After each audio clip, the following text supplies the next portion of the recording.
Assalamualaikum, salam Malaysia Madani. Kanta 744 mendahului berita. Kita mulakan dengan rangkuman berita utama dalam segmen esensi. Malaysia mampu capai puncak kejayaan apabila syariat Islam dan ketinggian akhlak Rasulullah SAW menjadi aturan dalam tadbir urus negara. Demikian titah yang di-Pertuan Agong sempena sambutan Maulidur Rasul peringkat kebangsaan. Titah baginda sirah Rasulullah dalam lipatan sejarah turut mencerminkan kepakaran tadbir urus sesebuah negara. Umat Islam juga diseru ambil iktibar daripada keruntuhan tamadun dan kekuasa besar dunia akibat budaya fitnah. Selepas 3 tahun, perayaan sempena sambutan Maulidur Rasul peringkat kebangsaan kembali dilaksana di Putrajaya. 3,700 peserta daripada 131 kontinjen kementerian, badan berkanun dan syarikat swasta sertai acara tersebut. Mereka berarak sejauh 1.1 km dari Jambatan Seri Gemilang ke PICC. Sementara itu, tokoh akademik Profesor Datuk Dr. Syed Osman Syed Hussein Al-Habsyi diumum penerima anugerah perdana bersempena sambutan Maulidur Rasul peringkat kebangsaan. 6 individu lain turut dipilih terima anugerah Maulidur Rasul. Anugerah disampaikan oleh Yang di-Pertuan Agong. Anugerah tersebut pengiktirafan kepada individu yang layak atas sumbangan bermakna dalam pembangunan ummah dan negara. Sukan Asia Hangzhou 2022. Atlet equestrian Muhammad Kabil Ambak hadiahkan emas kedua buat Malaysia menerusi acara dressage individu gaya bebas. Wakil negara itu meraih mata tertinggi 75.78% mengatasi 14 atlet lain. Peringkat perak menjadi milik atlet Hong Kong manakala gangsa dimenangi atlet India. Kejayaan ini sekaligus memperbaiki pencapaian skuad negara yang meraih perak pada edisi 2018 di Jakarta.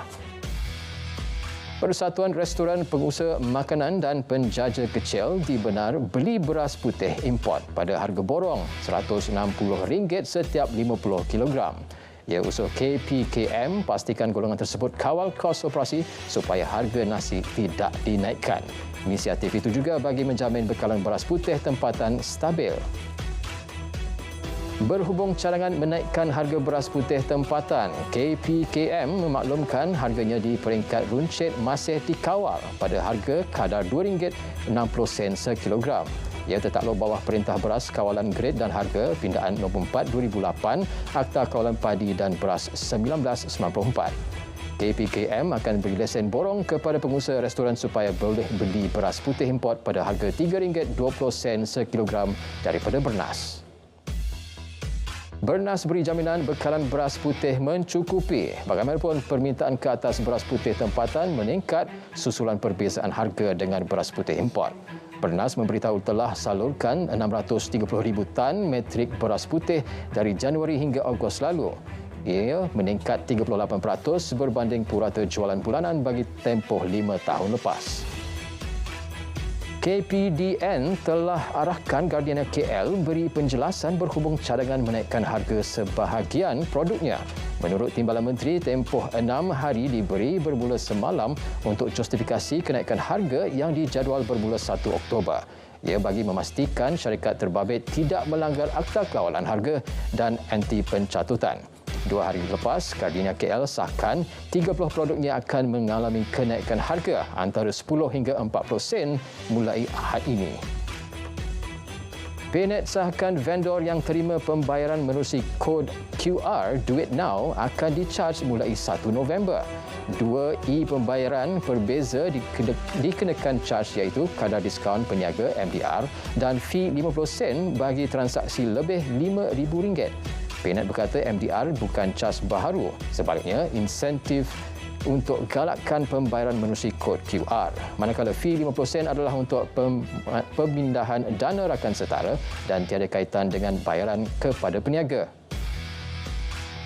Mesyuarat pertama Jawatan Kuasa Keharmonian antara penganut agama Harmoni yang diaktifkan semula akan diadakan bulan depan. Menteri di Jabatan Perdana Menteri Hal Ehwal Agama berkata mesyuarat berkenaan sebagai medium perbincangan antara pemimpin agama. Ia bagi menyelesaikan isu berkaitan agama serta kaum akan dipengerusikan beliau bersama Menteri Perpaduan Negara. Perkembangan banjir di Kedah. 12 PPS beroperasi setakat pukul 4 petang tadi, menempatkan 1,696 orang daripada 498 keluarga. Dua daerah mencatatkan peningkatan paras air iaitu di Kota Star dan Pokok Senar. Manakala dua lagi daerah, Kubang Pasu dan Baling, banjir surut.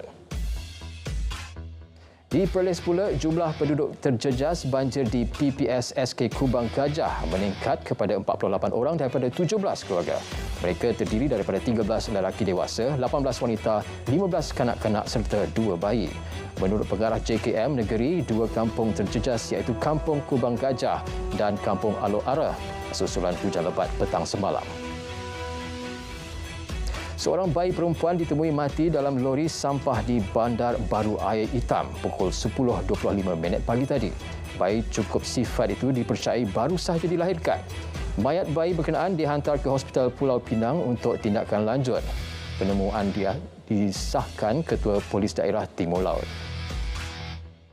14,780 saman dikeluarkan atas pelbagai kesalahan sepanjang op khas motosikal yang dilaksana JPJKL dari 1 September hingga semalam.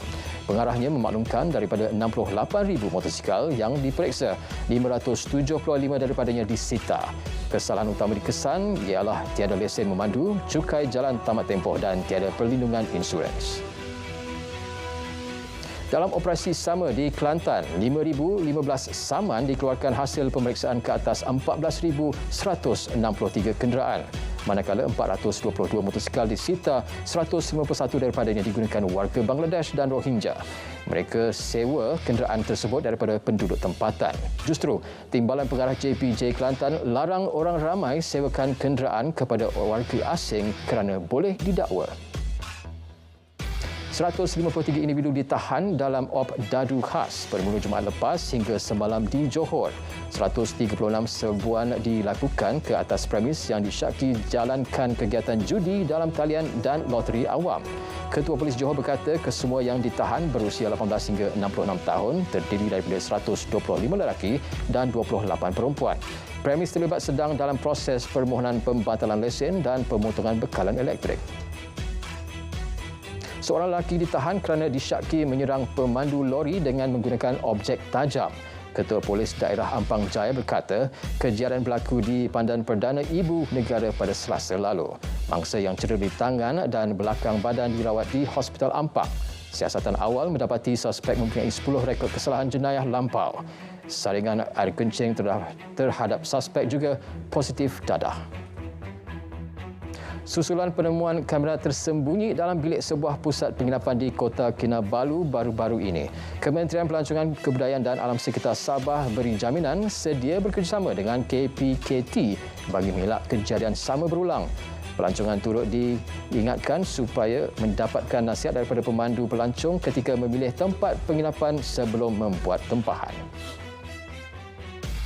Natma terima sumbangan aset perubatan bernilai RM6 juta dikenali sebagai Forward Anesthesia Surgical Trauma atau FAST daripada Markas Pemerintahan Indo-Pasifik Amerika Syarikat. FAST sebelum ini digunakan dalam pengoperasian Hospital Medan Malaysia semasa misi bantuan kemanusiaan di Turki Februari lepas. Penerimaan aset itu dapat meningkatkan lagi tahap kesiapsiagaan dan kemampuan negara dalam menghadapi sebarang bencana alam pada masa hadapan. Sekretariat Sabah Maju Jaya SMJ sedang menyusun dan akan melaksana program-program untuk menoktahkan kemiskinan tegar di Sabah. Antaranya peruntukan RM125 juta setiap tahun untuk program Rumah SMJ bagi membina kediaman untuk rakyat miskin tegar yang tersenarai dalam e-Kasih. Turut diperuntukkan RM175 juta khas untuk program membasmi kemiskinan dengan menyediakan peluang pekerjaan. Pengawalan kos sara hidup dan peningkatan pendapatan khususnya bagi golongan berpendapatan rendah dan sederhana akan diberi tumpuan. Itu ramalan penganalisis ekonomi berhubung Belanjawan 2024 yang bakal dibentangkan pada 13 Oktober nanti. Cabaran global meliputi perang dagang Amerika Syarikat dan China serta negara-negara maju yang mengalami inflasi akan berimpak kepada ekonomi negara. Selain fokus terhadap industri keselamatan makanan tanpa bergantung kepada import. Purata gaji dan upah bulanan rakyat Malaysia pada 2022 meningkat 5.8% kepada RM3,212 berbanding RM3,037 pada 2021. Sementara itu, gaji penengah dan upah bulanan pekerja di negara ini berada pada RM2,424, meningkat 7.7% daripada RM2,250 tahun lalu. Ia menunjukkan 50% pekerja tempatan sepenuh masa di negara ini menerima gaji dan upah bawah RM2,424. Perlindungan bagi bantuan perubatan umrah dan haji itu antara yang ditawarkan Al-Khairi Insurance Limited atau AKIL. Ke arah itu, AKIL menjalin kerjasama dengan PMPCC, Medex Healthcare Limited dan VFS Global untuk perkongsian strategik selama setahun. Menerusi kerjasama itu, pelanggan boleh dapatkan bantuan perubatan di hospital terpilih secara tanpa tunai. Turut ditawarkan perlindungan bersesuaian kepada pelanggan. Industri pelancongan di Langkawi semakin rancak setelah melalui cabaran pandemik pada 2019. Pengusaha resort berkata kemasukan pelancong yang semakin ramai beri semangat baharu untuk perbanyakkan lagi resort di Pulau Peranginan itu. Pembiayaan yang diterima dari PUNB juga membantu lebarkan sayap perniagaan. 20 buah syarikat di Langkawi yang masih aktif terima pembiayaan dari PUNB. Pembiayaan yang fleksibel serta kadar pembiayaan berpatutan ditawarkan Malaysia Debt Ventures Berhad atau MDV kepada syarikat berasaskan teknologi tempatan. MDV akan memperluas pembiayaan merangkumi sektor teknologi hijau, bioteknologi, teknologi strategik dan juga syarikat-syarikat pemula. Selain itu, MDV merancang untuk mengumpul dana di platform KLDX bagi mengembangkan portfolionya.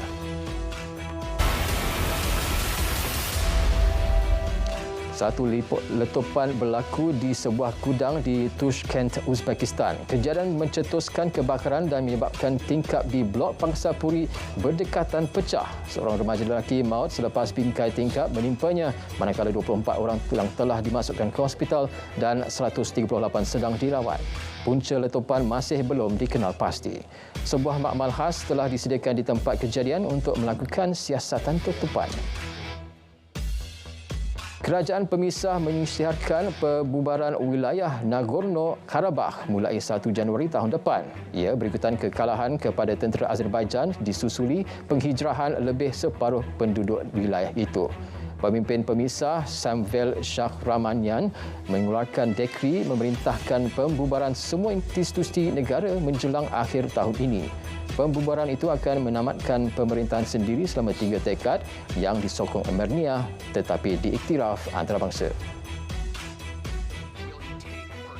Perdana Menteri Kanada Justin Trudeau kemukakan permohonan maaf bagi pihak Parlimen Kanada. Ini selepas ahli parlimen diminta memberi penghormatan kepada seorang lelaki yang merupakan anggota Waffen SS Nazi. Yaroslav Hunkar, 98 tahun, diberi tepukan gemuruh dan dianggap sebagai wira Ukraine, tetapi sebenarnya ia telah berkhidmat bawah Nazi menentang Soviet. Kanada amat menyesal dengan situasi itu yang turut mengaitkan Presiden Zelensky dan delegasi Ukraine. Greece sekali lagi dilanda banjir iaitu kejadian kedua bulan ini. Antara bandar terjejas teruk ialah Volos dengan sekurang-kurangnya 17 orang dilaporkan maut selain infrastruktur musnah. Susulan itu, pihak berkuasa mengisytiharkan perintah berkurung di bandar berkenaan. Awal bulan ini, ribut Daniel membadai Greece yang memusnahkan tanaman dan berpuluh-puluh ribu haiwan ternakan mati. Kebakaran tanah dan hutan yang ketara kembali melanda Sumatera Selatan dan 9 wilayah di Indonesia. Sejak awal tahun 5 hingga 5 September lalu, Kementerian Alam Sekitar dan Perhutanan Indonesia mengenal pasti 3,788 titik panas. Setakat ini pihak berkuasa belum mengeluarkan data terkini, tetapi Sumatera Selatan dikesan mempunyai lebih banyak kawasan panas berbanding wilayah lain bulan ini.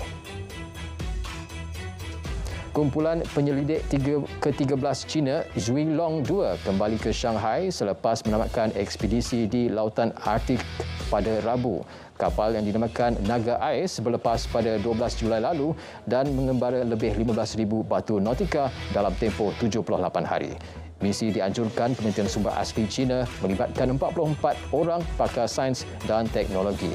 Ini merupakan kali pertama kapal China berjaya sampai ke bahagian titik paling utara di bumi.